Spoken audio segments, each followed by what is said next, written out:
आइए जानते हैं आज की कुछ अंतर्राष्ट्रीय खबरों को। पहले एक नजर आज की हेडलाइंस पर। कैबिनेट विस्तार को लेकर शाह के साथ पीएम मोदी की मैराथन बैठक, 7 को हो सकता है शपथ ग्रहण समारोह। चिराग पासवान बोले, अपनों ने मेरी मां की पीठ में खंजर घोंपा, जनता का साथ मिला तो बनाऊंगा नया Bihar. Jammu drone attack, airbase पर गिराए गए बमों में था 2.5 किलो आरडीएक्स, लश्कर के शामिल होने के संकेत। दिल्ली में फिर कांपी धरती, दिल्ली एनसीआर में देर रात भूकंप के हल्के झटके, 3.7 तीव्रता मापी गई। कांग्रेस पंजाब का झगड़ा सुलझा नहीं, हरियाणा में भी कुमारी सैलजा के खिलाफ बगावत। अफगानिस्तान में बढ़ता तालिबान का प्रभाव, सोने की कीमतों में गिरावट, चांदी भी चमकी। आमिर और किरण के तलाक पर बोली कंगना, बच्चा हमेशा मुस्लिम क्यों। भारतीय सेना ने बॉलीवुड की शेरनी विद्या बालन के नाम रखा फायरिंग रेजिमेंट का नाम, किया सम्मानित। और वनडे सुपर लीग के पॉइंट टेबल में टॉप पर पहुंचा इंग्लैंड, भारत की हालत अभी भी खस्ता। प्रधानमंत्री नरेंद्र मोदी ने गृह मंत्री अमित शाह और भाजपा महासचिव बीएल संतोष के साथ एक मैराथन बैठक की है। माना जा रहा है कि इस बैठक में केंद्रीय मंत्री परिषद के संभावित विस्तार को अंतिम रूप दिया गया है। सूत्रों ने बताया है कि शाह और संतोष ने रविवार को प्रधानमंत्री आवास पर मोदी के साथ कई घंटों तक बातचीत की। इस बैठक से इस संभावना को बल मिल गया है कि केंद्रीय मंत्री परिषद का जल्द विस्तार हो सकता है। कुछ सूत्रों का कहना है कि बुधवार को शपथ ग्रहण समारोह हो सकता है। हालांकि इस बारे में कोई आधिकारिक सूचना नहीं दी गई है। रामविलास पासवान की राजनीतिक कर्मभूमि हाजीपुर से सोमवार को आशीर्वाद यात्रा शुरू करते हुए उनके पुत्र चिराग पासवान ने पार्टी में उठे विवाद को लेकर अपनों को ही निशाने पर लिया। हाजीपुर के सुल्तानपुर में आयोजित कार्यक्रम स्थल पर 5 घंटा विलंब से पहुंचे चिराग ने मंच पर पहुंचने के बाद जनसमूह का अभिवादन करते हुए कहा कि पिता इस भूमि को अपनी मां के सम्मान मानते थे। उनकी मौत के 9 महीने बाद परिवार के लोगों ने ही मेरी मां की पीठ में खंजर भोंका है। आपका साथ मिलेगा तो नया बिहार बनाऊंगा।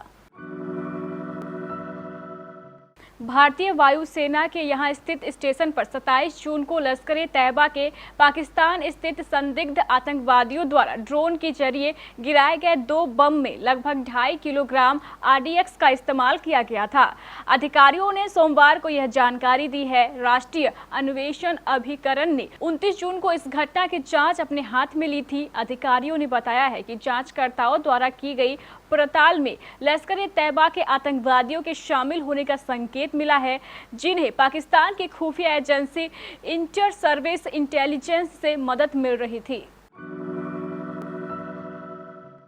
दिल्ली एनसीआर में कल सोमवार रात करीब 10:36 पर भूकंप के हल्के झटके महसूस किए गए। रिक्टर स्केल पर इसकी तीव्रता 3.7 मापी गई है। बीते कुछ महीनों में इस इलाके में कई बार हल्का भूकंप आया है। अब तक कहीं किसी नुकसान की खबर नहीं है। नेशनल सेंटर ऑफ सीस्मोलॉजी के मुताबिक इसका केंद्र हरियाणा के झज्जर के 10 किलोमीटर नॉर्थ में था। दिल्ली से इसकी दूरी 54 किलोमीटर है। कांग्रेस पार्टी का संकट कम होता नहीं दिख रहा है। पंजाब के बाद अब हरियाणा में गुटबाजी की खबर सामने आ रही है। खबरों के अनुसार पूर्व मुख्यमंत्री भूपेंद्र सिंह हुड्डा के समर्थक विधायक व नेता प्रदेश अध्यक्ष कुमारी सैलजा से नाराज चल रहे हैं। पार्टी के 19 विधायकों ने कांग्रेस महासचिव केसी वेणुगोपाल से सोमवार को मुलाकात की। बताते चले कि इससे पहले प्रदेश अध्यक्ष कुमारी सैलजा ने भी केसी वेणुगोपाल से मुलाकात की थी। हुड्डा समर्थक विधायक राज्य में कुमारी सैलजा को हटाकर पूर्व सीएम भूपेंद्र सिंह हुड्डा को कांग्रेस की कमान देने की मांग कर रहे हैं। कांग्रेस विधायकों का कहना है कि किसान संगठनों के आंदोलन और चौटाला की रिहाई के बाद भी यदि कांग्रेस की कमान पूर्व सीएम हुड्डा के पास नहीं रहती है तो यह स्थिति पार्टी के लिए मुश्किल भरी हो सकती है।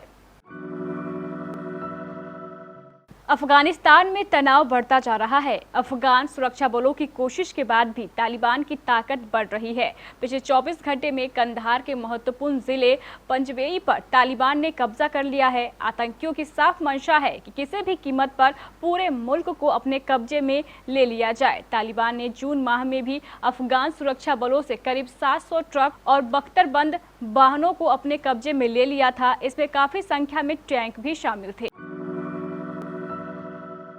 पिछले सप्ताह लगातार 2 दिनों तक सोने की कीमतों में आई तेजी इस सप्ताह के पहले दिन बरकरार नहीं रही।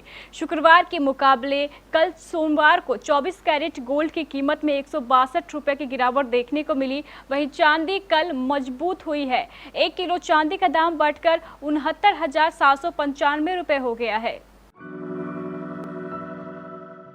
आमिर खान और किरण राव की अचानक तलाक की खबर सुन लोगों के साथ साथ बॉलीवुड के भी सितारों को झटका लगा है। कपल ने तलाक 3 जुलाई शनिवार को अनाउंस किया था।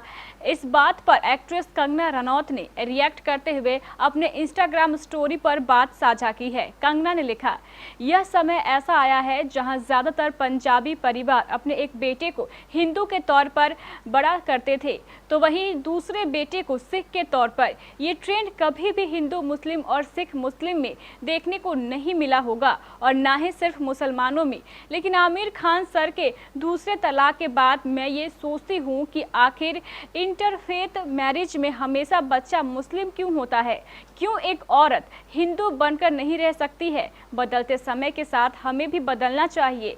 ये तरीका प्राचीन और पीछे ले जाने वाला है। उन्होंने आगे लिखा, अगर एक परिवार में हिंदू, जैन, बौद्ध, सिख, राधा स्वामी और नास्तिक एक साथ रहते हैं तो फिर मुस्लिम क्यों नहीं? आखिर किसी को मुस्लिम से शादी करने के लिए अपना धर्म क्यों बदलना पड़ता है? बता दें, आमिर और किरण ने तलाक के स्टेटमेंट में यह साझा किया था कि वे दोनों आजाद की परवरिश एक साथ माता पिता बनकर करेंगे।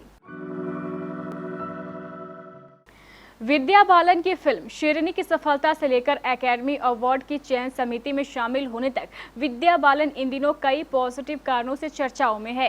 विद्या बालन ने एक और उपलब्धि हासिल कर ली है। दरअसल गुलमर्ग कश्मीर में एक सैन्य फायरिंग रेंज का नाम अभिनेत्री के नाम पर रखा गया है।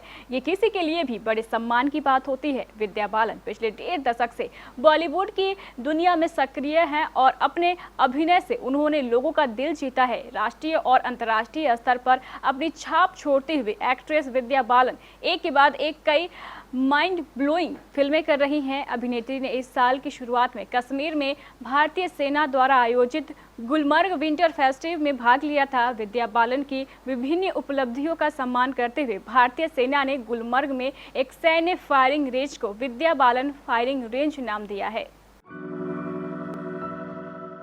इंग्लैंड क्रिकेट टीम ने अपने घर में विवादों से घिरी श्रीलंका को 3 मैचों की वनडे सीरीज में 2-0 से हराकर सीरीज अपने नाम कर ली। साथ ही ICC One Day International Super League के लेटेस्ट पॉइंट टेबल में बांग्लादेश को पछाड़कर टॉप पोजीशन भी हासिल कर लिया है। सीरीज के तीसरे और आखिरी मैच में इंग्लैंड ने टॉस हारकर पहले बल्लेबाजी करने का फैसला लिया। टीम का यह फैसला सही साबित हुआ और पूरी श्रीलंका टीम 166 रन पर ऑल आउट हो गए। इसके बाद लगातार बारिश के कारण मुकाबला फिर शुरू नहीं हो सका और मैच को रद्द करना पड़ा। तो ये थी हमारे कुछ अंतर्राष्ट्रीय खबरें। चलेंगे प्राइम स्टूडियो।